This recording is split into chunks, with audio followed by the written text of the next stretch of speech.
Vamos hoje continuar a estudar a carta de Paulo aos Colossenses. Então, só para a gente refrescar um pouquinho a memória, já faz algum tempo, Paulo começa lá no capítulo 1, falando da busca do conhecimento, do entendimento, da sabedoria. Ele fala isso aos Colossenses, né? E logo no capítulo 1 ainda, um pouquinho mais adiante, ele já fala da supremacia de Cristo, que Cristo é acima de todos e de tudo, que é o cabeça da igreja. Depois, em Colossenses 2, Paulo vai alertar sobre os falsos profetas, as falsas doutrinas, o engano que havia lá, pelos próprios judeus, pela lei, pelo legalismo, e algumas teologias que não condiziam com a palavra de Deus. E então ele vai para o capítulo 3, onde Paulo começa falando de um viver santo, uma vida de santidade. E chegamos então aonde nós vamos estudar hoje, que também é o capítulo 3, do 17 para frente. Vamos até o 4, versículo 1, que basicamente encerra essa carta, porque depois Paulo vai terminar o capítulo 4, citando, fazendo agradecimentos e citando ali 10 nomes de seus colaboradores, aí, vários colaboradores que estavam junto com ele. Ele estava preso lá em Roma, alguns estavam juntos, outros não, e outros trabalhando nas igrejas. Então, Paulo cita esses nomes, fazendo um agradecimento e encerra a carta. Então, hoje eu gostaria que a gente abrisse a nossa Bíblia, Colossenses capítulo 3, e nós vamos ler do 17 até o capítulo 4, versículo 1. Vocês vão perceber na Bíblia de vocês, principalmente quem tem a linguagem NVI, que tem um subtexto em negrito ali entre o 17 e o 18. Isso, na verdade, muitas vezes faz uma separação entre um versículo e outro. Isso aí não é a tradução bíblica, isso aí é um resumo de quem traduziu, de algum autor que traduziu, e ele coloca ali então um resuminho ali sobre o texto que vem em sequência. Só que muitas vezes acaba interrompendo a sequência. Vocês vão ver que ali é uma continuação no texto, não é o 17 encerra um assunto e o 18 começa outro. Não tem nada a ver ali, por isso que eu quis explicar isso para vocês, tá? Mas ali Paulo vai falar da importância e os valores da família. Esse é um assunto tão forte, tão necessário, que Paulo escreve a carta dos Coríntios, 1 Coríntios, ele fala no capítulo 7, no capítulo 11, depois ele escreve aos Efésios, então a parte final do capítulo 5, início do capítulo 6, também vai falar sobre maridos e esposas, sobre família, filhos, pais e filhos. E aí escreve então aos Colossenses, que é esse texto que nós vamos ler. Depois ele vai escrever para 1 Timóteo, Timóteo, no caso, a carta de 1 Timóteo, capítulo 2. Tito, também, ele vai escrever sobre o mesmo assunto. O autor de Hebreus escreve também sobre esse assunto. E Pedro, lá em 1 Pedro, capítulo 3. Então esses são os textos mais importantes que falam desse mesmo assunto no Novo Testamento. E ainda tem no Velho Testamento, que é muito falado. Por quê? Porque a família é uma instituição criada por Deus. É algo tão importante, tão necessário, que várias vezes e vários autores repetem as mesmas coisas. Então vamos ler ali do 17 até o 4:1, para depois a gente entrar realmente na interpretação do texto. Ali diz assim, verso 17. Tudo o que fizerem, seja em palavras ou em ação, façam-no em nome do Senhor Jesus, dando por meio dele graças a Deus Pai. E o 18, então aí começa a especificar, né, as pessoas aqui, diz mulheres, sujeite-se cada uma ao seu marido, como convém a quem está no Senhor. Maridos, ame cada um a sua mulher e não a trate com amargura. Filhos, obedeçam aos seus pais em tudo, pois isso agrada ao Senhor. Pais, não irritem seus filhos, para que eles não se desanimem. Escravos, obedeçam em tudo aos seus senhores terrenos, não somente para agradá-los quando eles estão observando, mas com sinceridade de coração, pelo fato de vocês temerem ao Senhor. Aí o verso 23, tudo o que fizerem, façam de todo o coração como para o Senhor, e não para os homens, sabendo que receberão do Senhor a recompensa da herança. É a Cristo, o Senhor, que vocês estão servindo. 25, Quem cometer injustiça receberá de volta injustiça, e não haverá excesso para ninguém. E o verso 1 do capítulo 4, senhores, deem aos seus escravos o que é justo e direito, sabendo que vocês também têm um Senhor nos céus. Ó Deus, queremos louvar e agradecer a Ti, porque o Senhor nos ilumina, o Senhor nos dá um entendimento, e o Senhor conduz, Pai, as nossas vidas através da Sua palavra. Que hoje, Senhor, possamos entender aquilo que o Senhor quer nos falar, que o Teu Espírito Santo abra a nossa mente e o nosso coração, e que sejamos edificados por essa palavra.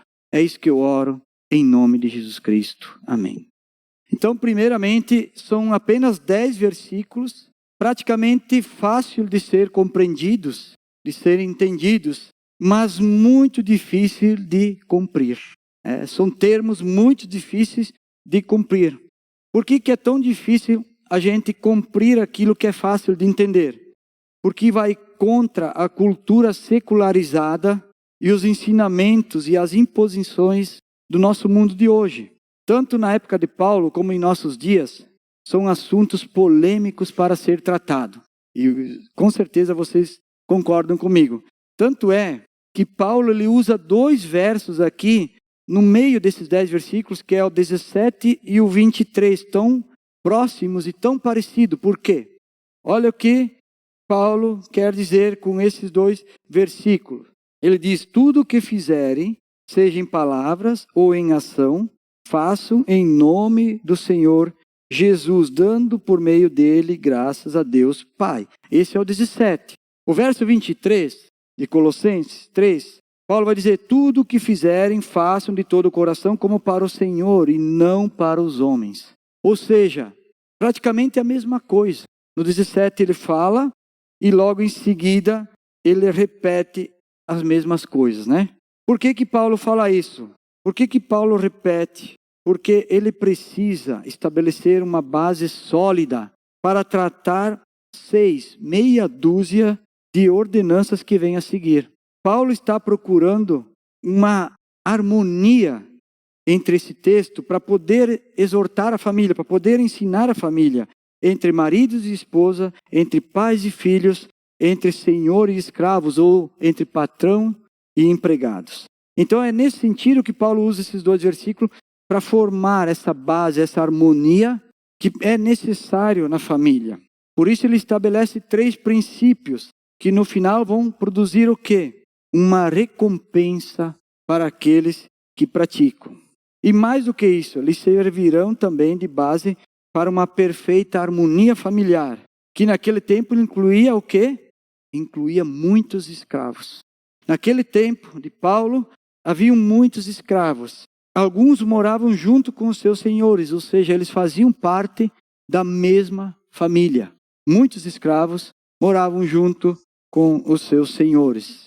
Então vamos procurar entender quais são esses princípios e ordenanças e o que eles representam em nossos dias. Então, primeiro Paulo diz assim, sujeitem-se para a atitude, amem para a atitude, obedeçam para a atitude. Ou seja, Paulo ele dá uma ordem, uma ordenança, ele não dá uma sugestão, ele não dá apenas uma orientação, mas ele já parte de uma ordenança. Por quê?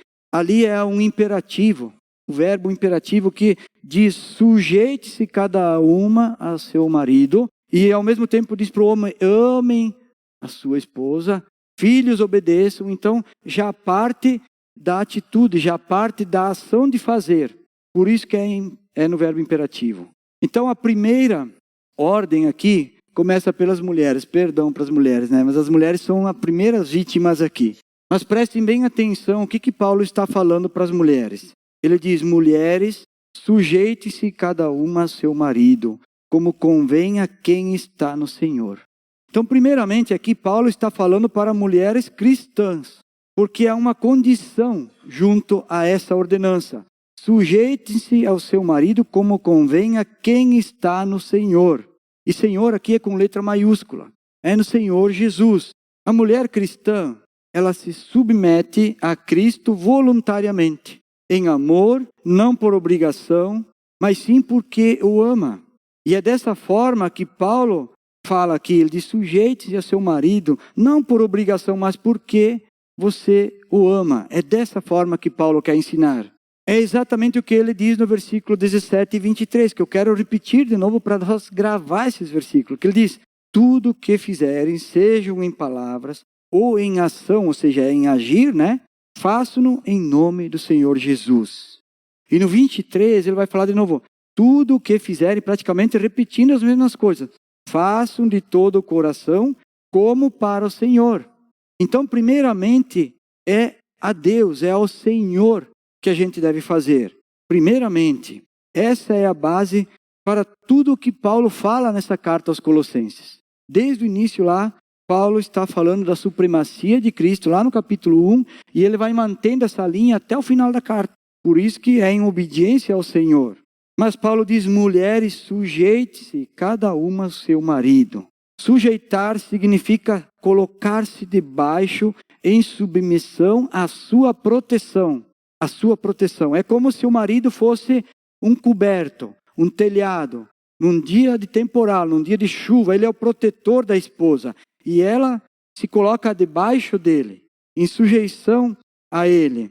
Como que confiando nele, sentindo a sua segurança. É nesse sentido que Paulo está falando aqui. Não é no sentido de que a mulher vai ser uma escrava, que vai ser excluída, que vai ser condenada por algo. Não é nesse sentido.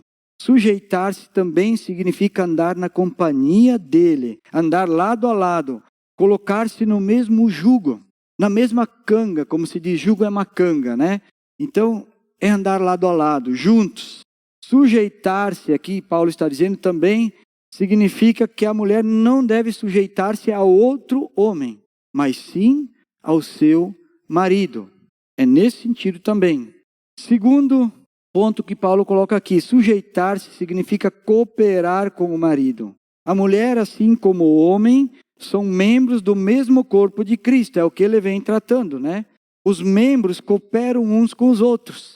Por exemplo, a mão traz a comida até a boca.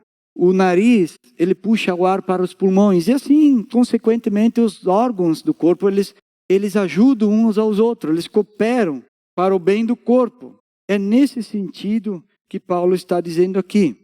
Façam cada um a sua parte para cooperar. Então a mulher, sujeitando-se ao seu marido, vai cooperar com o marido, sendo que os dois são uma só carne. Terceiro ponto aqui, Paulo diz, sujeitar-se significa que a mulher deve respeitar e honrar o seu marido.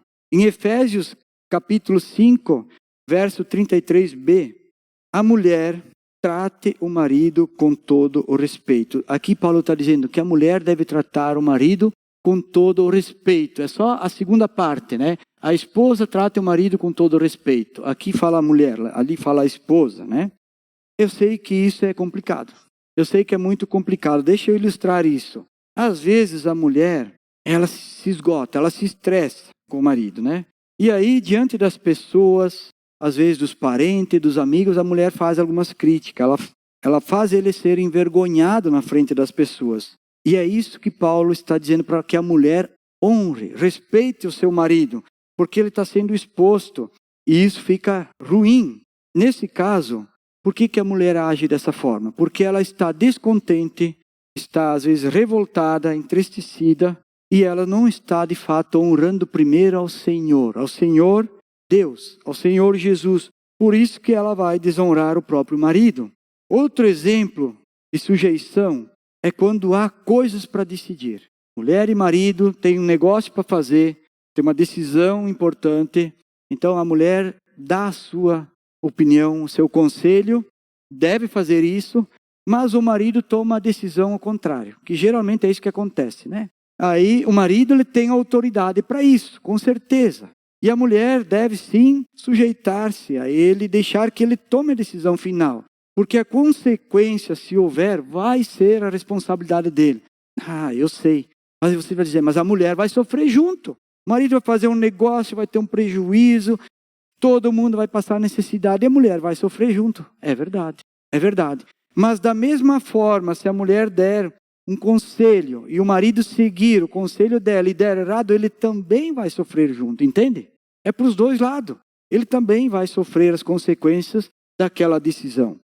Por isso, o que Paulo está dizendo e orientando é que haja uma parceria harmoniosa para o bom entendimento entre marido e mulher. É isso que Paulo está dizendo. Mas, mulheres, fiquem contentes que agora vêm os maridos. Agora os maridos que se preparem. Paulo diz no verso 19, Colossenses 3, verso 19. Querem abrir ali, colocamos aqui na tela. Colossenses, capítulo 3, verso 19. Maridos, ame cada um a sua mulher e não a tratem com amargura. Paulo de novo está falando do marido cristão. E Pedro também faz a mesma afirmação. Lá em 1 Pedro, o Lucas vai colocar lá em cima, 1 Pedro, capítulo 3, verso 7.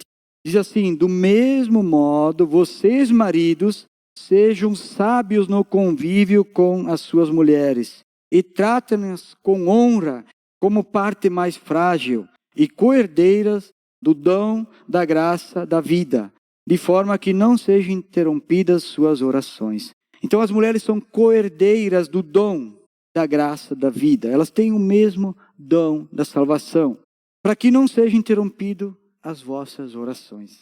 Aqui Paulo primeiro está dizendo, ame, não a trate com amargura. Como eu falei antes, Paulo já parte de um amor para atitude. Pedro diz, sejam sábios no convívio com as suas esposas.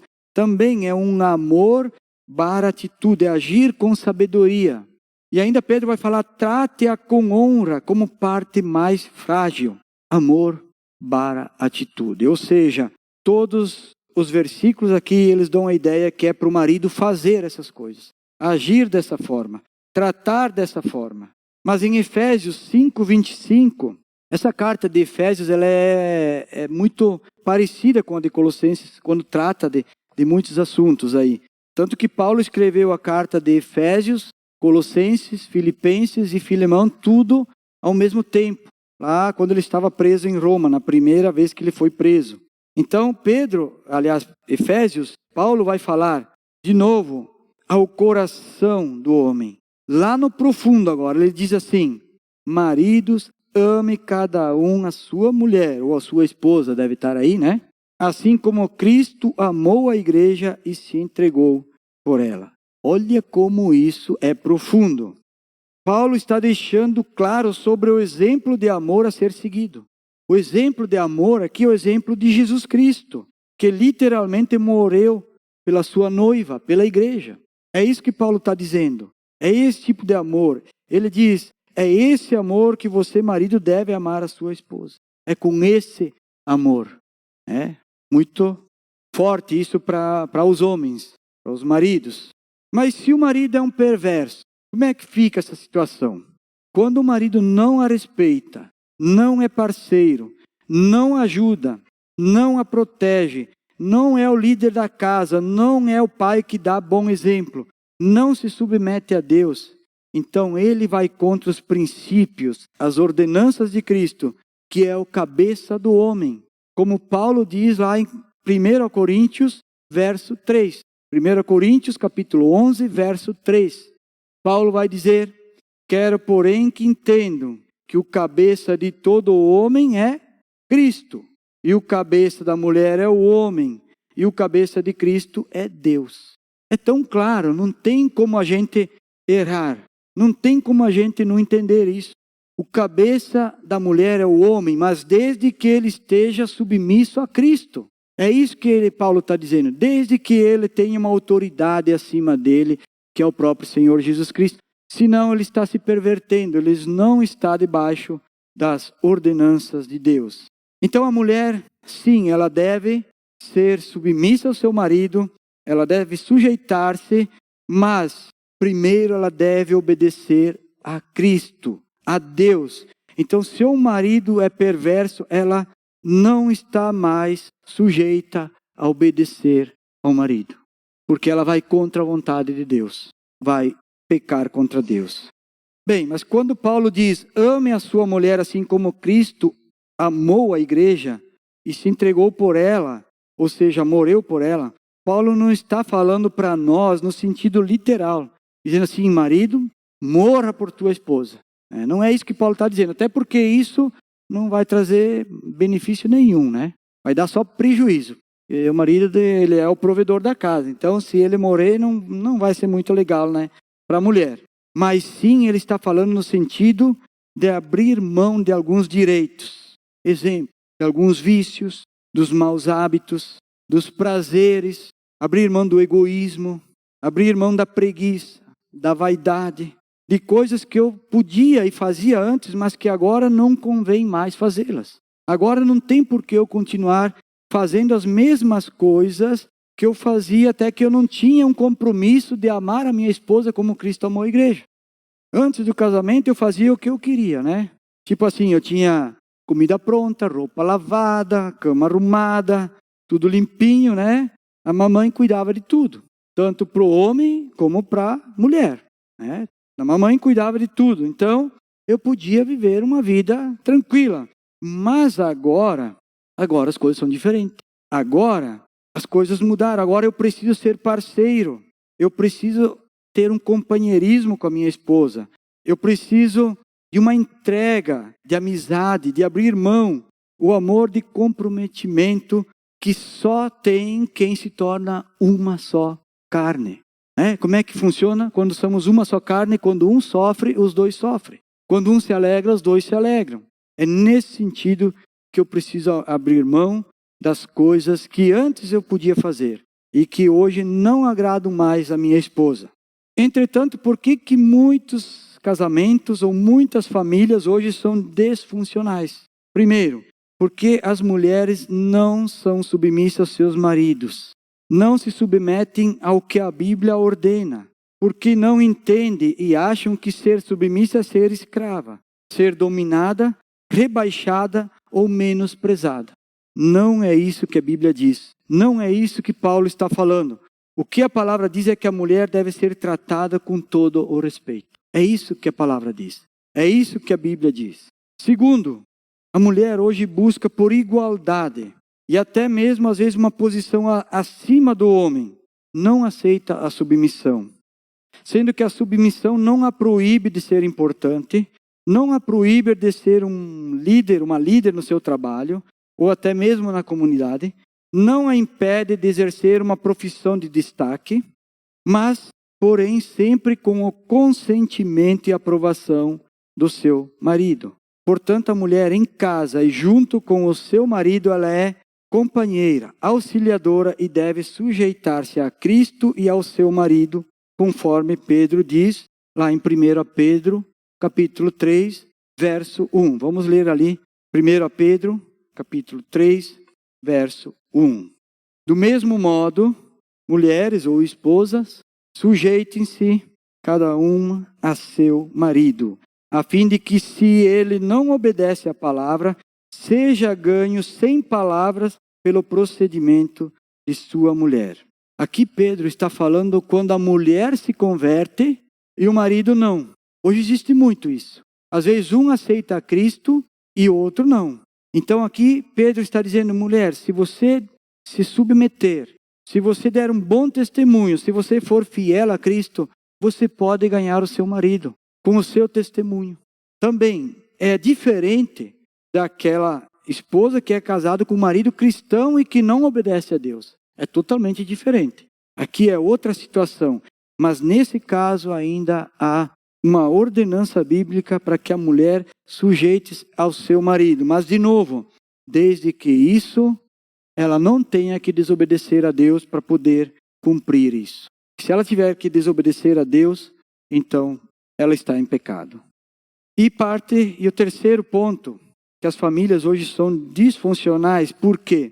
Porque o mundo segue um padrão de rebeldia e desobediência a Deus com relação ao casamento e à família. Não é assim hoje? Hoje, a vingança do maligno, de Satanás, é o ponto número 1 que ele mais busca, é destruir a família. É inverter os valores, os princípios de Deus sobre família, sobre marido e esposa. Então o mundo age dessa forma, tentando de todas as formas atacar a família, destruir a família, porque é ali onde é a base da comunhão, da unidade, da harmonia do ser humano. Então, o inimigo, Satanás, tenta destruir. E muitas vezes ele faz isso de que forma? Forçando a mulher a assumir a posição de líder na família, de cabeça do marido. Isso vai totalmente contra a vontade de Deus. Já por outro lado, o marido muitas vezes se esconde dentro das calças. O marido literalmente se esconde dentro das calças, se omite, cruza os braços, acomoda-se e deixa a mulher se arrebentar. Já é isso que tu quer, então vai lá, te arrebenta, né? E isso tem prejudicado muitas famílias, aumentando cada vez mais o número de famílias disfuncionais. Então, como conselho de Paulo, mulher, ajude ao seu marido a ser o líder da sua casa. Facilite a sua liderança. Seja auxiliadora, a companheira, como já falei, sendo submissa e respeitando ele. É isso que a mulher deve fazer. Ajuda, puxa o marido para ele ser o líder, né? Faz alguma coisa que talvez ele devia fazer, mas no final diz, não é marido. É isso aí, dá o crédito para ele. Por outro lado, o marido também tem que se puxar um pouquinho. Pensa que tem a responsabilidade, que é uma ordenança para ele ser o líder, o cabeça da família, o cabeça da esposa, como já lemos. Marido, faça a sua parte. Faça a esposa feliz em submissão a Cristo. Busquem pelo lar de harmonia, um lar harmonioso. Como Paulo escreveu para nós, aonde? Colossenses 3, 17 e verso 23. Verso 17 e 23. Vou repetir pela terceira vez. Que tudo o que fizerem, seja em palavras ou em ações, façam em nome do Senhor Jesus. Verso 23. Tudo o que fizerem, façam em nome, façam de todo o coração, como para o Senhor. Unidos na mesma carne, no mesmo espírito.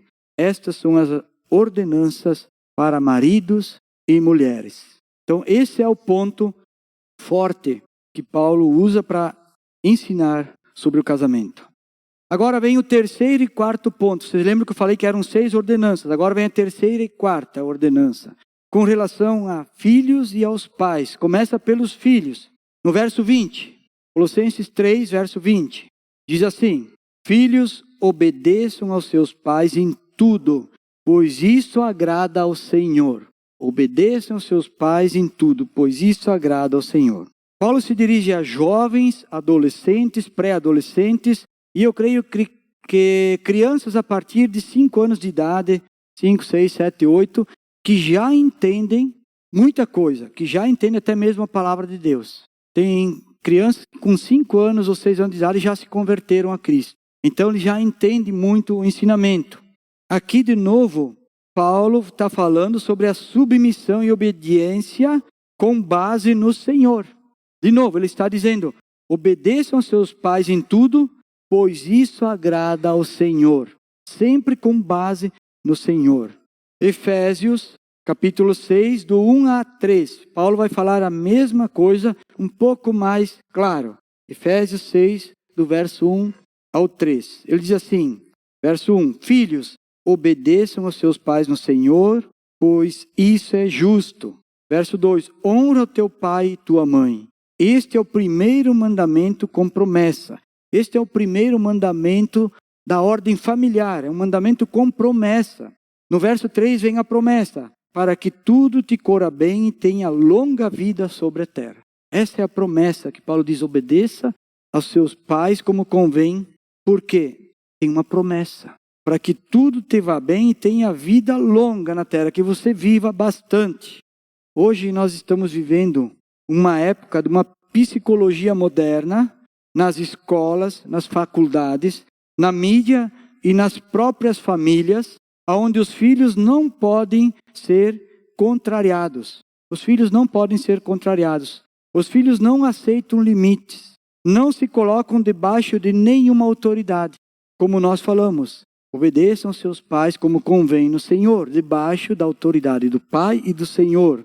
Os nossos filhos hoje estão sendo bombardeados dentro de casa e fora de casa. Pela violência, por exemplo. Tem alguns videozinhos que está para todo mundo olhar de cenas terríveis, de violência, de de pessoas, à luz do dia, atirando na cara de outra pessoa, por exemplo. Isso choca uma criança, um adolescente. Então eles estão sendo bombardeados por esses vídeos. Por outro lado, tem a imoralidade sexual, que também é outra coisa que bombardeia as crianças, que às vezes não têm limites, que os pais não cuidam as coisas e eles têm acesso livre a isso. Eles são bombardeados hoje por aquela ideia de diversidade de gêneros, que também é outro caos que está destruindo a humanidade, num certo sentido. Eles também são bombardeados pelas malandragens fake. Hoje tem muita malandragem, muita enganação.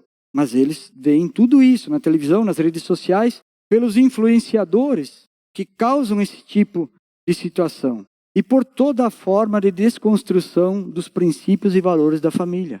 O mundo está detonando com os nossos filhos nesse sentido, principalmente os menores. Aqueles que ainda não têm o entendimento. Como pais, como podemos ajudar? Como podem ajudar os seus filhos? Proteger os seus filhos? Ensinando, advertindo, colocando limites em muitas coisas, especialmente no acesso à mídia. Não tente tirar um tempo de folga, dando um celular para uma criança na mão dela, para ela se divertir até que você fica de boa. Porque isso prejudica muito ela. Você pode até relaxar um pouco, mas a criança vai ficar tensa. Vai ver um monte de coisa errada que não faz bem para a educação dela. Então os pais precisam ensinar as crianças, principalmente dos 2 aos 12 anos. Essa é a formação do caráter da criança. É ali onde está a coluna, a espinha dorsal, como se diz, de todo o caráter de um menino ou de uma menina que vai se desenvolver, vai ser jovem, vai ter família e assim por diante. Como diz lá em Provérbios, né? Não precisa abrir lá, Provérbios 22:6, que diz: ensina a criança no caminho que ela deve andar, e ainda quando for velha, não se desviará dele. É isso, é o ensinamento que vem lá do tempo antigo, né? Ensina a criança no caminho que ela deve andar, aponta ao alvo, que depois, quando ela for velha, ela não vai se desviar dele. Paulo também diz ali no versículo 2, né, de Efésios: honra o teu pai e tua mãe. Honra o teu pai e tua mãe. Hoje temos filhos que não perdoam o pai e a mãe, que não respeitam o pai e a mãe, que guardam rancor, raiva, não aceitam conselhos, se revoltam contra os pais, não honram os pais que têm. Por quê? Porque não se submetem a Deus e à palavra de Deus. Porque o mundo está moldando o seu caráter. As crianças, os jovens, os adolescentes. Por isso, muitas vezes, vêm as consequências. Primeiro para os próprios filhos e depois para toda a família. E o que Paulo diz ali em Efésios 6, 2 e 3? Honra teu pai e tua mãe, para que tudo te corra bem e tenhas vida longa sobre a terra. Hoje nós temos uma mortandade de jovens e adolescentes por criminosos, por bandidos, ainda jovens na adolescência, porque eles não seguem o mandamento, não têm a promessa de Deus, porque simplesmente abriram mão das promessas de Deus, simplesmente abriram mão de ouvir os seus pais. E eu não estou falando aqui só de pessoas do mundo, de pais cristãos. Se vocês lerem as histórias, é terríveis, de pais cristãos que às vezes têm um filho que é morto por um traficante, por um bandido. Então, muito cuidado com os filhos, muito cuidado com os exemplos, com os ensinamentos. Esse é o conselho que Paulo dá para que haja de novo uma harmonia na família. Porque se marido e esposa estão bem, mas os filhos não estão, cria uma desarmonia, cria um mal-estar. E é isso que Paulo está ensinando aqui. Já a quarta ordenança, então, é em relação aos pais. Aí o verso 21, Colossenses 3, verso 21, diz assim: pais, não irrite seus filhos, para que eles não desanimem. Mais uma vez, Paulo está usando o mesmo princípio de pais submissos ao Senhor. Pais, não irritem os seus filhos. Efésios 6, 4. Olha o que Paulo diz lá na carta de Efésios, a carta co-irmã de Colossenses. Diz: pais, não irritem seus filhos, antes criem-nos segundo a instrução e o conselho do Senhor. De novo, usando aqui Senhor com letra maiúscula. Criem os seus filhos segundo a instrução e conselho do Senhor. O que os pais fazem hoje que acaba irritando os seus próprios filhos? Vou dar alguns exemplos aqui. Mentir para seus filhos, enganar seus filhos, não colocar limites. O homem, às vezes, ele não é o líder, o pai que dá os limites para os filhos. Ele deixa essa tarefa para a mãe. E a mãe tenta fazer dentro da sua vontade, mas a mãe, ela tem um amor muito diferente do que o homem, às vezes, para com o filho. A mãe não tem coragem, muitas vezes, de dizer não para um filho. Ela tem aquele sentimento de mãe que Deus colocou nela por uma razão muito forte. Ela foi quem segurou aquela criança na barriga durante 9 meses. Ela quem teve o primeiro contato, ela quem teve essa ligação íntima com aquela criança. Então, para a mãe é mais difícil de colocar os limites. Para a mãe é mais difícil de dizer não para um filho, uma filha. Por isso o homem aqui é o líder, é o homem que tem que pôr os limites. Como vai fazer? Cada um usa o seu método, desde que o filho seja obediente, ou a filha seja obediente. Então aqui, fazer diferença. Às vezes os pais fazem diferença entre os filhos. Valorizam mais um e menosprezam outros. Isso tem causado traumas emocionais, chamado de complexo de rejeição. Tem muita gente adulta que tem complexos de rejeição até hoje, porque foram rejeitados lá na sua infância, lá na sua adolescência, porque famílias que tinham mais que um filho menosprezaram um e valorizaram mais outro. Isso tem que ter muito cuidado. Eu sei que hoje está na moda ter um filho só, né? Muito está na moda. Mas quem tiver mais que um filho, não façam diferença. Eu sei que cada um é diferente um do outro. Mas mesmo assim, vocês tratem da mesma forma. Tentem tratar da mesma forma. Não separem. Os pais muitas vezes não separam tempo para ficar com os seus filhos. O pai briga com a esposa na frente dos filhos. A esposa briga com o marido na frente dos filhos. Dão um mau testemunho. Falam uma coisa e fazem outra. Prometem e não cumprem. E tudo isso irrita os seus filhos. E acaba deixando eles o quê? Revoltados, violentos, inseguros, desanimados e depressivos. Então os pais, por favor, não negligenciem seus filhos. Invista tempo para educar e ensinar. Que o maior investimento que você pode fazer na vida dos seus filhos é dar uma boa educação. Não existe outro investimento. Não adianta dar um monte de presente. Não adianta trabalhar que nem um doido para deixar uma herança gorda para o seu filho se ele não aprender os princípios de Deus e a palavra, uma boa educação. Quando ele receber aquela herança, em poucos meses ou anos ele vai acabar com ela. Não aprendeu e não vai fazer sentido. Então essa é a 4ª ordenança de Paulo para os pais.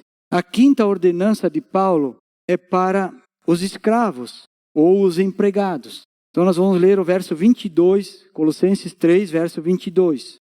Escravos, obedeçam em tudo aos seus senhores terrenos, não somente para agradá-los quando eles estão observando, mas com sinceridade de coração, pelo fato de vocês temerem ao Senhor. Pelo fato de vocês temerem ao Senhor. Paulo de novo está falando aos escravos cristãos aqui daquela época, tementes a Deus, que naquele tempo o escravo ele era considerado apenas uma ferramenta. Ele era um instrumento do Senhor dele para fazer o trabalho, para fazer uma tarefa. E não era nada fácil para eles. Naquele tempo um escravo era um ser que não tinha liberdade nenhuma praticamente. Ele não tinha direito nenhum. O patrão era o dono dele. Tinha direito sobre a vida e morte dele. Alguns donos de escravos puniam severamente quando o escravo fazia algo errado. Se vocês forem pesquisar, vocês vão ver que alguns furavam um olho do escravo, deixavam um porque ele tinha que enxergar para trabalhar, furavam um. Arrancavam os dentes deles, cortavam uma orelha, deixavam a outra para ele ouvir, né? Marcavam com um ferro quente e entre outras coisas. Os escravos não tinham salário nenhum.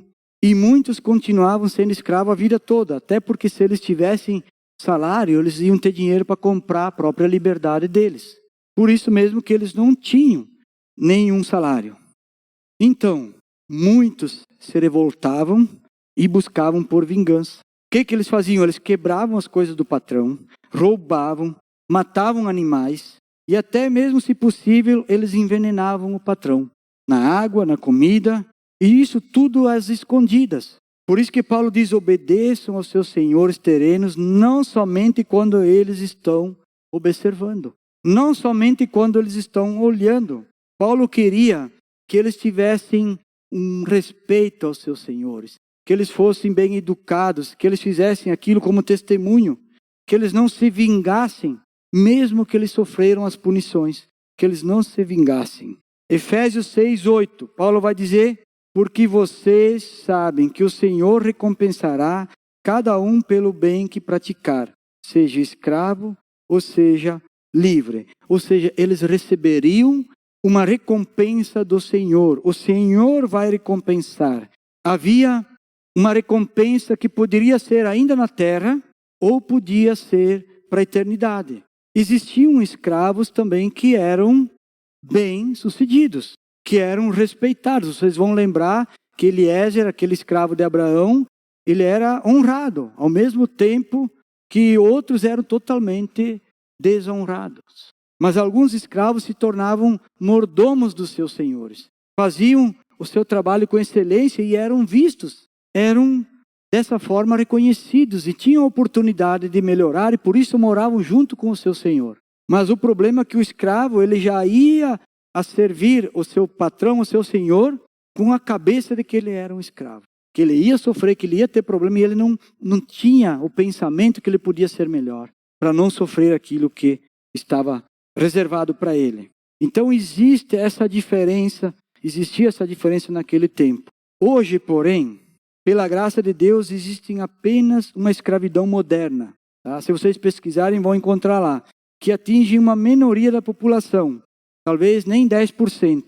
A luta pelos direitos humanos, a formação dos sindicatos, muita luta pelos direitos sociais e todo tipo de proteção que possa existir nos países desenvolvidos que estão tentando erradicar o serviço escravo. Eu sei que tem alguns países que ainda isso não acontece, mas mesmo assim mudou muito do que era naquele tempo. Naquele tempo só existia duas classes, era patrão e escravos, né? Era só assim que era.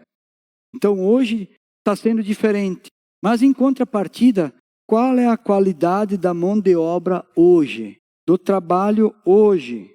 Hoje nós falamos de patrão e empregado. O empregado hoje tem muitos direitos. Eu vou lembrar vocês de alguns. Ele pode sair do trabalho para resolver problemas particulares. O empregado hoje, se ele for um bom funcionário, ele pode. Ele avisa o seu patrão, o seu chefe, olha, eu preciso resolver uma situação, preciso ir no banco lá para acertar alguma coisa, e o patrão vai liberar ele, né? Hoje, o empregado, ele pode usar o celular no trabalho. Não direto, mas muitos acabam usando, respondendo. Uma vez a gente não tinha nem telefone, os escravos, eles não tinham com quem falar, quem recorrer, mas hoje o empregado, o funcionário, ele pode usar um celular. Ele pode trazer um atestado médico se ele não está bem, se ele está doente. Naquele tempo eles tinham que trabalhar, estando doente ou não. Qualquer coisa, lá vinha chibatada. Ele tem direito a férias hoje, ele tem direito a 13º, ele tem direito ao fundo de garantia, ao seguro-desemprego. E ainda muitas vezes nós, empregados, não estamos contentes. Não está bom para nós. A gente acha que isso não é suficiente. E ainda temos o direito de trocar de trabalho se não estamos contentes. Temos o direito de mudar de emprego quando a gente não gosta do trabalho. O fato é que os empregados, eles conquistaram muitos direitos hoje. No Brasil, vamos falar do Brasil. Muitos direitos. Porém, o caráter humano não melhorou. O caráter humano, a responsabilidade, o compromisso não melhorou. Eu acho que no tempo dos escravos era melhor. De certa forma eles eram obrigados. Mas hoje, com toda a liberdade que tem, com todos os direitos que tem, o caráter humano não melhorou. Os trabalhadores, a mão de obra, em todos os setores do nosso país, hoje é precária. E não importa o nível de formação das pessoas. Vocês já perceberam isso? Que não importa o nível. Pode ser funcionário público, pode ser professores, pode ser médicos, pode ser comerciantes, funcionários da indústria, prestadores de serviços autônomos e assim por diante. Poucos dão o seu melhor. Em todos os setores, poucos dão o seu melhor como Paulo ordena no verso 23, de novo, dizendo: tudo o que fizerem, façam de todo o coração, como para o Senhor e não para homens. Por que Paulo fala isso? Porque no 24 ele diz: sabendo que receberão do Senhor a recompensa da herança. É a Cristo o Senhor que vocês estão servindo. Então é Deus quem decide o meu salário. Muitas vezes eu quero decidir quanto que eu vou ganhar. Não, é Deus que vai decidir o meu salário. É só fazer a minha parte. É só eu me dedicar, é eu mostrar que eu estou fazendo como para o Senhor, que Deus vai me dar um bom salário. Também é Deus que decide o meu trabalho, o meu emprego. Eu não estou contente aqui, mas faz o teu melhor. Eu não estou contente nessa empresa, mas eu vou trabalhar até o último minuto com toda a dedicação, porque no próximo trabalho Deus vai me colocar num lugar que Ele deseja. Também isso tem a ver com a minha fidelidade. Eu tenho que ser fiel, justo, com as coisas de Deus e com as coisas dos homens. Não adianta eu só trabalhar bem, mas eu não me importar, não cuidar das coisas do meu patrão, ou então não honrar ao Senhor na contribuição, não fazer justiça com o meu próximo. Eu preciso ser fiel. E aí então nós voltamos àqueles 3 princípios lá do começo, que eu falei lá no começo. Quais eram esses princípios? A atitude de sujeitar-se, a atitude de fazer com amor, a atitude da obediência. São esses os princípios que Paulo começa falando e que vai trazer para nós um resultado de recompensa, que ele cita aqui no verso 24, que nós já lemos. Sabendo que receberão do Senhor a recompensa da herança. É Cristo o Senhor que vocês estão servindo. Nós vamos receber do Senhor essa recompensa. Se é aqui na terra, eu não sei. Talvez seja, talvez não. Mas se não for aqui na terra, vai ser no céu um dia. Então não importa se você é empregado ou autônomo, se você é patrão. Não importa, faça o seu melhor. Faça o seu melhor, porque no verso 25, Paulo vai dizer: quem cometer injustiças receberá de volta injustiça, e não haverá exceção para ninguém. Quem cometer injustiça vai receber de volta a injustiça. Não tem exceção. Paulo está falando para escravos e senhores, ou seja, para patrões e empregados de hoje. Isso quer dizer que se você fizer o seu melhor, receberá a melhor recompensa do Senhor. Porém, se você for um trabalhador ou um patrão injusto, receberá de volta a injustiça. Então a justiça pertence a Deus. Não é a mim, não é ao meu patrão. Todos nós vamos prestar conta um dia. Então, de repente o patrão não foi justo comigo. Ele não me pagou aquele salário que ele tinha me prometido. Ele não pagou todas as minhas horas adicionais. Talvez ele me demitiu injustamente. Todas essas coisas o meu patrão pode ter feito. Mas ele vai prestar conta. Deus, o Senhor, vai fazer justiça. Como diz no verso 25, quem cometer injustiça receberá de volta a injustiça. E não haverá exceção para ninguém. Então deixa Deus fazer a sua justiça. Não te preocupa, Deus vai fazer. E a 6ª e última ordenança de Paulo é para os senhores, para os patrões. Então a 6ª ordenança, ali Colossenses 4:1, que diz: senhores, deem aos seus escravos o que é justo e direito, sabendo que vocês também têm um Senhor nos céus. Paulo diz aos patrões, deem para os seus empregados parte dos lucros que vocês estão tendo. Sejam justos com seus empregados, pois a sua riqueza vem do trabalho deles. Os empregados trabalham para o patrão. Então, a riqueza do patrão vem do trabalho dos empregados. Então, reconheçam o esforço. Motivem aqueles para que eles sejam ainda melhores, para que eles façam ainda melhor. É o que Paulo vai falar também em Efésios 6:9. Esse é o verso, como já disse, né, que a carta de Efésios anda no mesmo sentido. Efésios 6:9. Vocês, senhores, tratem seus escravos da mesma forma. Não os ameacem. Ou seja, não usem de injustiça. Não sejam injustos com os seus empregados, a não ser que ele seja um servo mau. A não ser que ele seja um servo mau. Uma vez que vocês sabem que o Senhor deles e de vocês está nos céus. E ele não faz diferença entre pessoas. Então, de novo aqui, vocês lembram daquela parábola do servo bom e do servo mau. O servo fiel e o servo infiel. Aqui, de novo, Paulo está dizendo: senhores, tratem seus patrões, tratem seus empregados da mesma forma, porque vocês sabem que o Senhor deles e o de vocês é o mesmo, é único, é Deus, é Jesus, é o único, não tem outro patrão. Então não importa se você é empregado ou é patrão, faça o seu melhor para o Senhor. E como aplicação, para nós terminar aqui, 3 pontos bem resumidos aqui. Primeiro ponto, todos nós devemos ser servos, fazer de coração para o nosso Senhor Jesus Cristo. É o que diz lá naquele verso 23 de Colossenses, que já repetimos tantas vezes: tudo o que fizerem, façam de todo o coração como para o Senhor e não para homens. É isso. Então esse é o primeiro ponto para nós aplicar na nossa vida. Trabalhe, seja marido ou seja esposa, seja pai ou seja filho, empregado ou patrão, faça como para o Senhor. Segundo ponto, devemos servir uns aos outros. Paulo nos fala para todos nós como família, para pais e filhos, marido e esposas, patrões e empregados. Todos devem fazer o seu melhor e buscar entre si pela harmonia nos relacionamentos, sejam familiares, trabalhista, onde você trabalha, ou comunitário. Tudo deve andar em harmonia. E terceiro e último ponto, devemos praticar os princípios de humildade e submissão. A atitude de sujeitar-se primeiro ao Senhor, e depois cada um devido à sua ordenança. Segundo, a atitude de fazer com amor. E terceiro princípio, a atitude da obediência ao Senhor.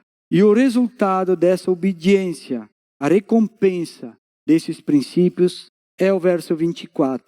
Sabendo que receberão do Senhor a recompensa da herança. É a Cristo o Senhor que vocês estão servindo. Eu sei que ficou bastante repetitivo, porque são muitos textos que falam a mesma coisa, mas eu acho que é muito forte para nós, se nós prestarmos atenção e colocar em prática esses princípios. De seguir esses ensinamentos no nosso dia a dia. Vocês imaginam como seria diferente o mundo dos nossos dias? Famílias, empresas, comunidades, igrejas, tudo sendo harmoniosamente em submissão a Deus primeiro e depois uns aos outros. Amém? Senhor Jesus, queremos louvar e agradecer a Ti, o Pai, colocando as nossas vidas em Tuas mãos, Pai. Sabemos que nós estamos aqui para cumprir um propósito, Deus, e o propósito é honrar ao Senhor, é fazer como para o Senhor.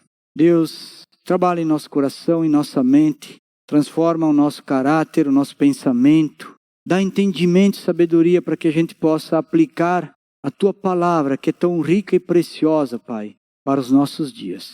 Eu clamo a Ti, Pai, que cada um possa ser edificado, Deus, sempre, Senhor, ouvindo palavras de entendimento, ouvindo conselhos, ouvindo sugestão que fazem a diferença, Pai, quando elas têm base bíblica, Pai. Então, Senhor, que Tu nos guarde e que Tu nos conduza, Pai, nessa caminhada que ainda resta, Pai. Em nome de Jesus Cristo. Amém.